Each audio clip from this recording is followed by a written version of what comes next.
Good morning, everybody. Happy new week. Hope you're doing amazing. I am sitting here. Well, it's not even a happy new week, not even a new week yet in the US because it's Sunday night.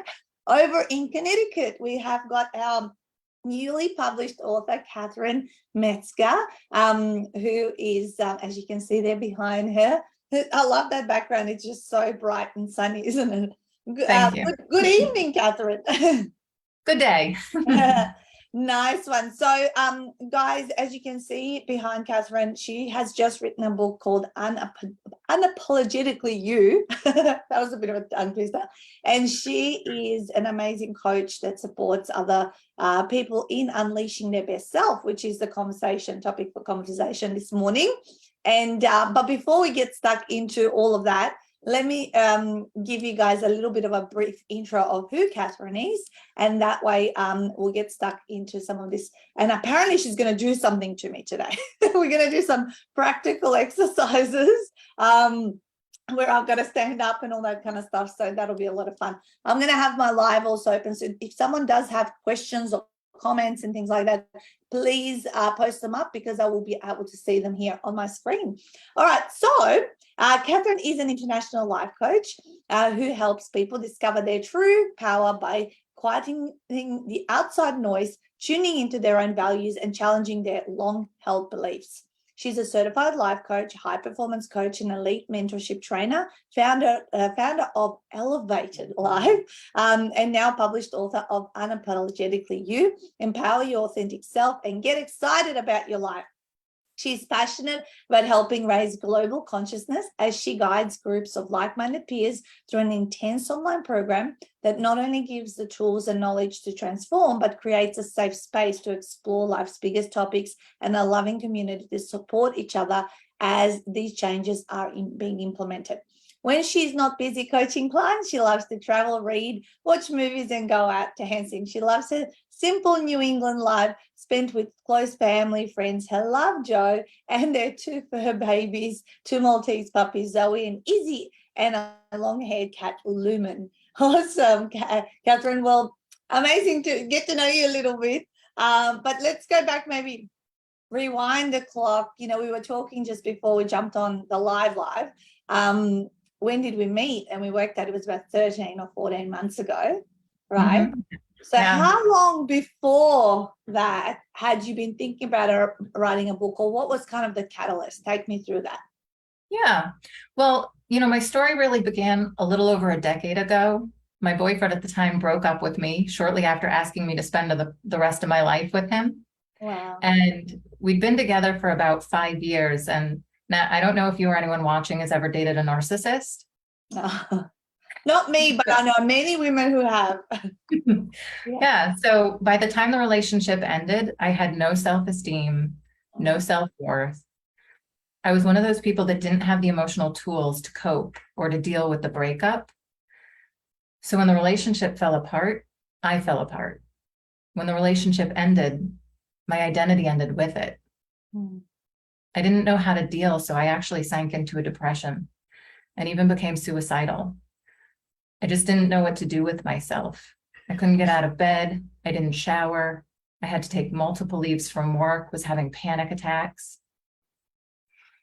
I'd find myself heaped on my bathroom floor, crying all the air out of my lungs, not wanting to take another breath. I didn't want to die. You know, I just didn't know how to live for myself. I didn't want to be angry or bitter or hurt. What I wanted was to be able to open my heart again, but in a way that was true to myself, to be able to stand on my own 2 feet and not have my world cave in if a relationship didn't succeed. And it turns out my devastation about the breakup was way less about losing a boy, and it was more about losing myself. You know, I've always considered myself a chameleon, right? I'm proud that I could get along with anyone in any situation.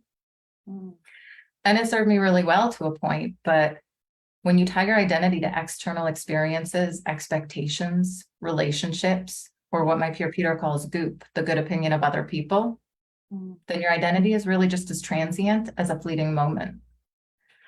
And I had realized that everything in life is temporary, and the only person guaranteed to be with me my whole life is me. So I needed to start loving myself and paying attention to my needs. I needed to start living to make myself proud. But in order to do that, right, in order to live a life true to myself, I first had to know who I was. And on that bathroom floor, I realized I didn't know. The questions that came to me were, who is this person? Who am I? How did I get here? How did my life get so off course? And I didn't know my way through, but I thought I can find my way through. And so I turned to books, and I started reading on psychology and personal development, spirituality and philosophy. And I started to see like, oh, other people have figured out how to be happy. I can figure it out too. And so reading really changed my life. Yeah. And once I found my way through, I knew I wanted to help others. And I actually particularly like the idea of a book because it's a safe and easy way for someone to start to get help without necessarily having to reach out to a therapist or a family member, which can be really hard because there can be feelings of shame and guilt around the situation, like if they're feeling, oh, I don't want to bother anybody, or I should be happy. I have so much to be grateful for. I shouldn't be complaining. And so I wanted to write a book to really be that hand reaching out to help. Yeah, that's beautiful. That's beautiful. And so did the reading, so you said that was 10 years ago, that your Yeah. defining moment. How long did it take you to get into the working on yourself and the reading and attending maybe some personal development seminars? Yeah, there was a little bit of time where, I followed sort of more the mainstream path. I finally went and saw my doctor, and they put me on some medication first. And I spoke with a therapist. But for me personally, I didn't see it as, I have a belief that we're meant to be happy internally. At least that's my journey. I know we all have our own journeys. Yeah. So I knew I didn't want to be on medication or dependent on anything outside of myself. Yeah. For a long period of time. And so I knew that I didn't want to treat the symptoms. I wanted to go to the core of it and to really heal myself. Yeah. That's when I started reading. So talk to me about the power of identity. You say there's 3 words to live into. What does that mean? I'm curious. Yeah. Well, so my book is really an invitation for people to kind of move through self-doubt and start to explore who they are on a deeper level. And I just wanted to talk a little bit about the context of like why it's important to answer the question, who am I, right? Yeah. Because it's a really interesting question. And I feel like most people nowadays answer it fairly superficially, right? We have all the labels that society puts on us. I'm a mother, I'm a teacher, I'm tall, I'm skinny, I'm smart. So all of these identities, but it's really one of the most important questions we can answer, because who we are and how we see ourselves, it determines how we live our lives. It determines how we solve our problems and how we choose our relationships. And, if you think about it, think about the people you let into your life or even your bed, right? Our most intimate relationships. Yeah. Think about who your friends are and who you admire. And they're really all based on your self-esteem and your self-worth. And when you're conscious enough to know who you are on a deep level and have a rock solid foundation, then you start to see that a lot of life's challenges really kind of roll off because you don't necessarily buy into them. So just as an example, if Nat, I said, I love your hair, it's really purple today. Well, you're looking in a Zoom and you probably checked a mirror before you got on the call and you're going, well, I know my hair is not purple, right? So either Katie's computer has a weird setting or she needs to get her eyes checked. But you don't buy into it. You don't go, oh, my hair is purple. But if you had just walked out of a salon paying thousands of dollars and they didn't let you look in a mirror first, and I walked up to you and I said, hey, Nat, I love your purple hair, then you'd be like, purple? I didn't ask for purple, right? Do you have a mirror? Can I see this purple hair? Yeah. And so it's the people who are lost, who don't have that solid foundation of who they are, that sort of buy into what the world is telling them more. Yep. And so I feel like it's really important to just have that solid foundation, because we can all learn and grow. But I think the issue comes in because we have that self-doubt, right? Yeah. And most people might see that signal of self-doubt as a signal to stop. But I feel like successful people feel the self-doubt and they see it as a signal to learn and to grow and to invest in themselves, to try different things, to experiment, and to sort of find their own way. Yeah. Yeah. Because it's always going to be there, right? The self-doubt's always there. So the question is, do you let it stop you and then you don't progress? Or do you find your way through it? And that's really where the growth and the magic is. Yeah. So with the 3 words, I wanted to go through a couple of experiments, and tools that people can experiment with when they're feeling self-doubt. I'm going to experiment on you, Nat. Oh, let's do it. Let's And the audience that's watching is welcome to, do it as well with us. Yeah, there's quite a few of them that had good morning, and someone said, Linda said, that's scary, Katherine. I feel you. You're blowing me away so fast. So let's go. All right. So the first one was the 3 words, like you said. And I feel there's a lot of people in the world who go around living like I did as a chameleon, right? You walk into a situation and, I see on Facebook all the time, or I hear people saying, well, they didn't treat me well, so I treat them the way that they treat me, right?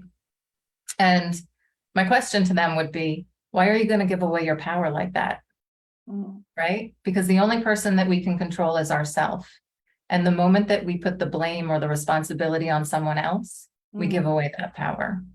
Yeah. And so the 3 words is really to identify who you want to be and how you want to show up in a situation, regardless of how other people are showing up, because you really want integrity to yourself. Yeah. And so the 3 words, I want you to think for a moment, right? Picture that, how do I want to say this? Think about the impression that you want to leave people with when you leave a room, right? Like Maya Angelou said, people won't remember what you said. They won't remember what you did, but they'll remember how you made them feel. Yeah. And so what 3 words do you want to live into? What 3 words do you want, your children to remember about you, Stu to remember about you, your husband and the people closest to you. So if you think about those 3 words, what would they be for you? Like, would it be to live boldly or compassionately? I've had them for many, many years, and I guess everything kind of always keeps coming back to these words. They've become 4. We've added an extra one, but when I got asked this question probably 10 plus years ago, and they became our values around who we are, and they're fast, fun, fame, and we added family into those 3. So fast, fun, fame. Fast is because we're moving at lightning speed, as you would know. We always respond fast. That's just like kind of our style, and that filters. I mean, because I guess I'm the leader of my business, it kind of everyone kind of embodies those values and things like that. But also it's who I am. I started out as an entrepreneur completely on my own, so that's who I want to be remembered. She always like, lightning speed, that I leave people feeling like they've had fun in my presence. And fame is about that. We do create things that I want to stand out, as well as I want to help other people stand out. That's what like why authoring and writing books is what we do in families, because we still keep everything to a level that it feels like we can be close. We don't have to be somewhere away and not speaking to our clients. Like, we're big enough to be able to talk to everybody. Yeah. Yeah. I love those. Those are great words. Yeah. And the thing too with the words is once you feel like you've started living into them, they can shift also, right? They don't have to be your words for forever. And you can also have different words for like individual and interactions with other people, right? So you can have several sets of words that you want to live into. And my question is, do you have alarms in your phone that remind you of who you want to be? No, I don't. Okay. So that would be a tip for your audience or you, that you can set alarms on your phone to go off several times a day, and just little pop-ups with the words, reminders of who you want to live into. Yeah. Would that be more relevant to people who are moving through this journey and they need the reminders? Because I don't feel like I need them. I know I'm living and breathing them, right? So what would you say? Well, so like I was saying, you can shift them along the way. So is there any kind of a personality trait, Nat, that you'd want to live into that you're not already living into? I guess if you look at what the next level goals are, that's what Yeah. you want to live into. So there are definitely things I would put as reminders. You know, I have it's in my bedroom, but I've got my miracle mantra that's got my core mission that I'm reading out 2 or 3 times in the morning every day before I journal. So that's kind of how I do that reminder so that it stays top of mind. Is there any other word that would describe how you'd like to be with your family? So maybe present, like more present, more engaged. Why not? That one's very important. and being very fast, sometimes you can't be very present, right? Exactly. Mm.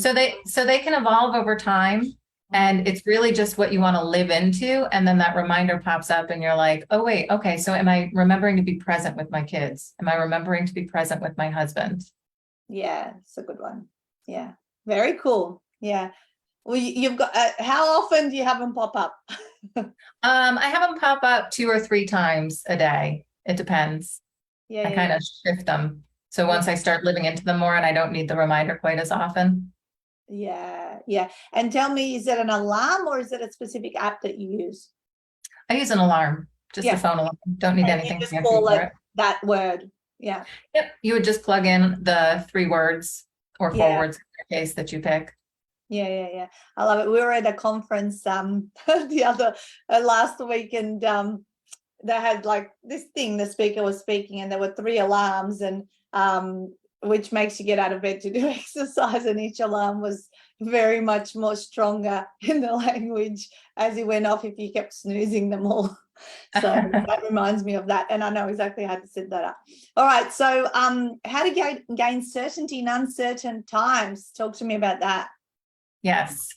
So especially in today's world, there's a lot of uncertainty going around. And so I feel like the one thing that we can be certain in, or that we can work to be certain in, is to be certain in our ability to handle uncertainty and to walk into uncertain situations with more certainty in ourselves.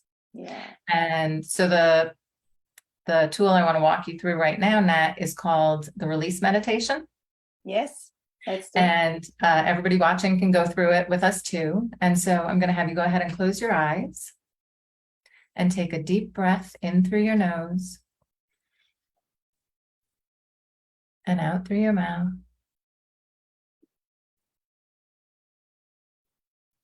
Another slow, deep inhale through the nose and out through the mouth. One last deep inhale through the nose and out through the mouth.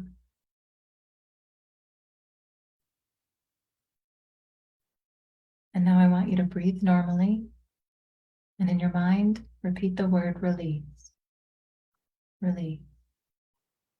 Release. You're going to keep repeating this word for 2 minutes.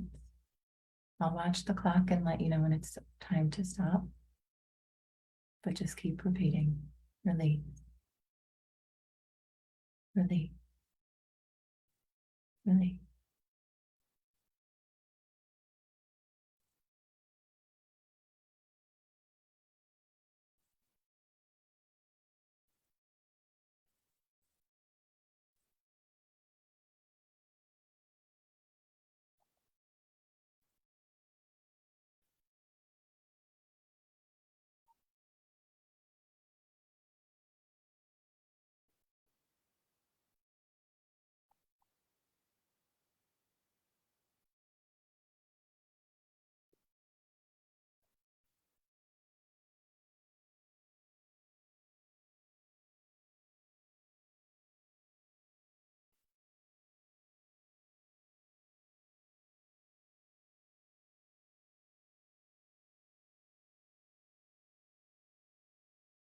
Release.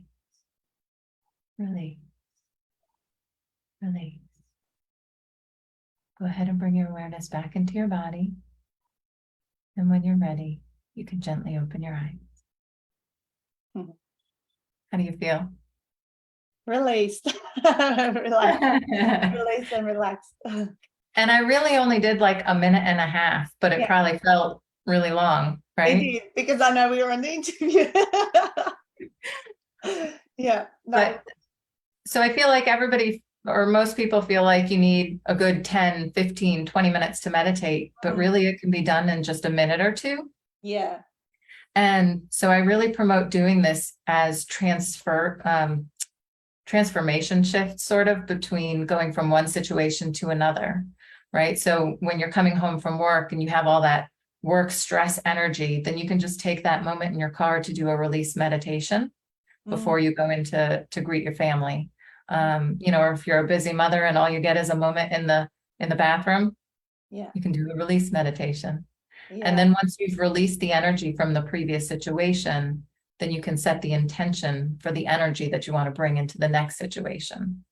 I love that. Like I always, and especially working from home, like you say, that's the office and all that sort of stuff. And then you don't go into a car to go somewhere else. You're not kind of able to break your state, but maybe because before you leave the office, you can just spend an extra minute sitting in this chair doing that and then go do dinner or whatever.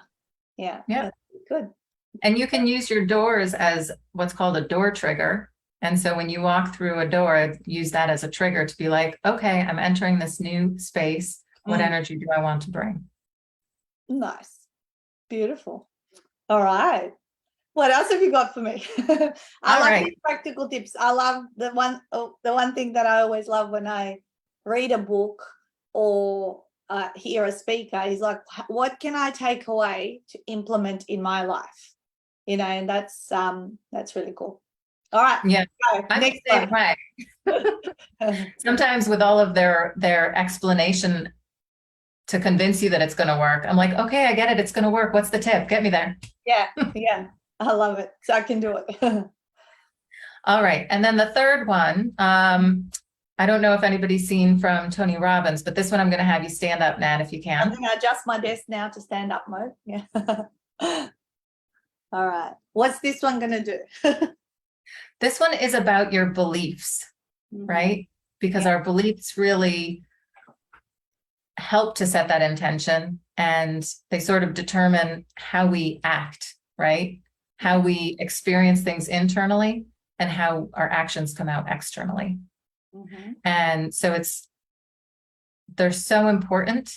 And I want you to see that you can shift it fairly easily. Okay. All right. So what I'm going to have you do, Nat, is I want you to take your right hand and put your finger straight out in front of you. Yeah. And I want you to turn clockwise as far as you can. Oh, running out of room. Oh, that's pretty far. Wait, come back. Come back for a second. All right. You have your feet together? Yes. All right. Keep them planted. And then I want you to go around again. And see if you can mark a place on the wall. All right. So you made it to like the parents? Yeah. The parents? Yeah. All right.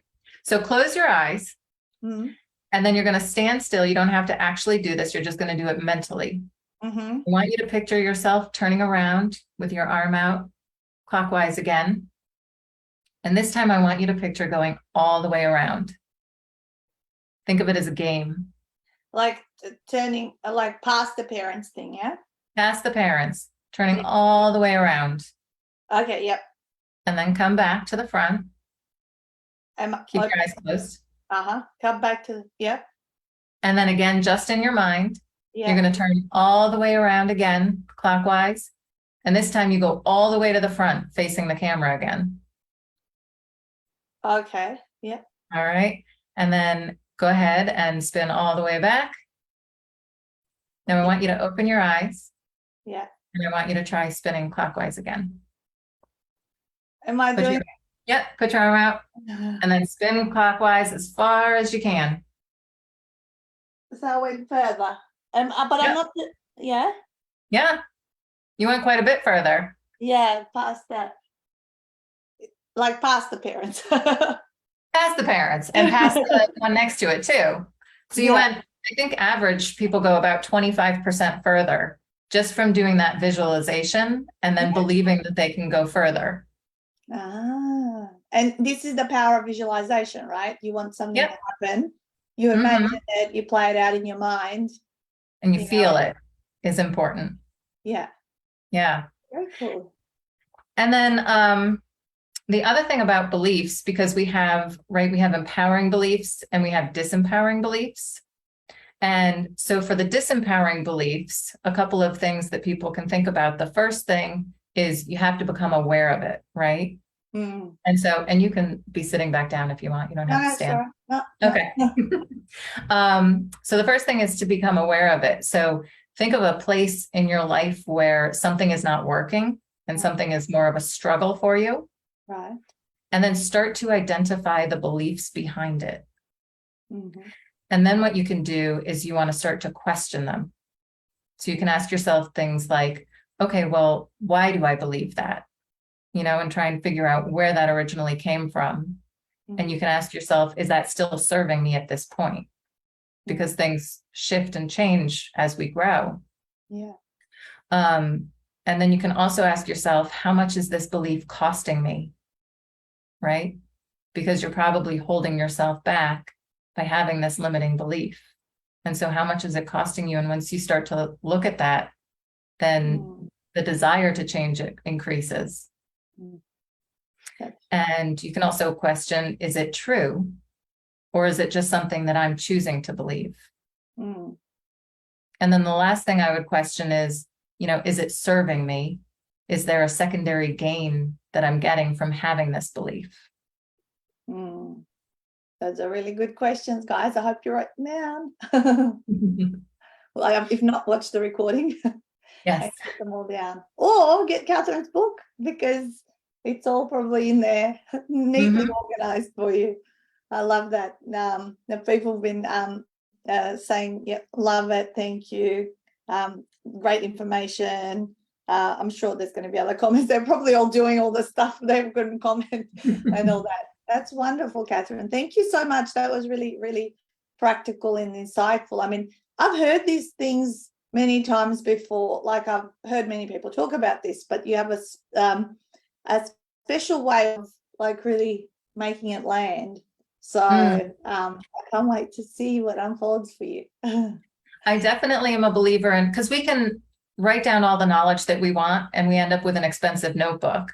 But when you actually partake in the practices, then it seems a little bit easier when you leave, the interview or you leave the seminar. So just really getting it into almost your muscle memory as well as your brain. Oh, yeah. All about muscle memory. I love it. I love it. So tell me a little bit, we've got a few minutes left. How was the process for you? You took about 12 months to go from start to finish. We were saying we were at the August retreat a year ago, and the book is now here, and you are having a first book launch on the weekend, next weekend coming up. So how was the process for you? And then we'll let people know how to get the book, and you've got some gifts for them as well. Yes. I loved the process because prior to finding you, Nat, I had started maybe 6 months to a year prior. And I had a girlfriend who also is a fellow coach, and she also wanted to write her first book. So we were like, okay, we'll be accountability buddies. We'll hop on a Zoom. We'll, work on our own books. And if we get stuck, we can ask each other questions. And, she looked completely pensive and pounding away on her keyboard. And I was sitting there going, I don't know what I'm doing. Right. Yeah. And so when I found you, what I loved about it, because I'm a recovering left brain, and I loved the structure that you have. And then just the support that you had, so when I had a question or I was struggling with something, had maybe a limiting belief, right? I could reach out to you or your team and you would just walk me through it. So it's so nice to have all of that. So I thank you very much. And I'm curious, did your friend get her book out as well? She actually ended up, one of the reasons also that didn't work is because she decided that she was going to put it on the back burner. But I think she's starting again. So I have told her about you guys. So we'll see. Yeah. I was just curious if she did. I mean, sometimes I've had these situations in the past and other people, the back burner stays on the back burner. I love it. All right. So tell people where they can get your book. because it's got lots of, if you love today, guys, that's more and more, probably 100 times more hot tips around this kind of stuff in Katherine's book. So where can, and what are all these goodies you have for them? So I created a special page for your audience. You can't get to it from my website, so it's sort of a secret page for you guys. Secret tips and tools. I have a recording, an audio recording of me doing the release meditation, so you can download that. I have 2 free chapters of my book, and then there's a bunch of videos sort of with the current work that I'm doing with that program that you mentioned that at the beginning of the call. Yeah. And they can go to my website, which is www.eLovated, but it's eLovated life.com/gifts, GIFTS. I love it. All right. So Elevated Life. So I'll just show on the screen the website. This is it, guys, if you're watching this on video.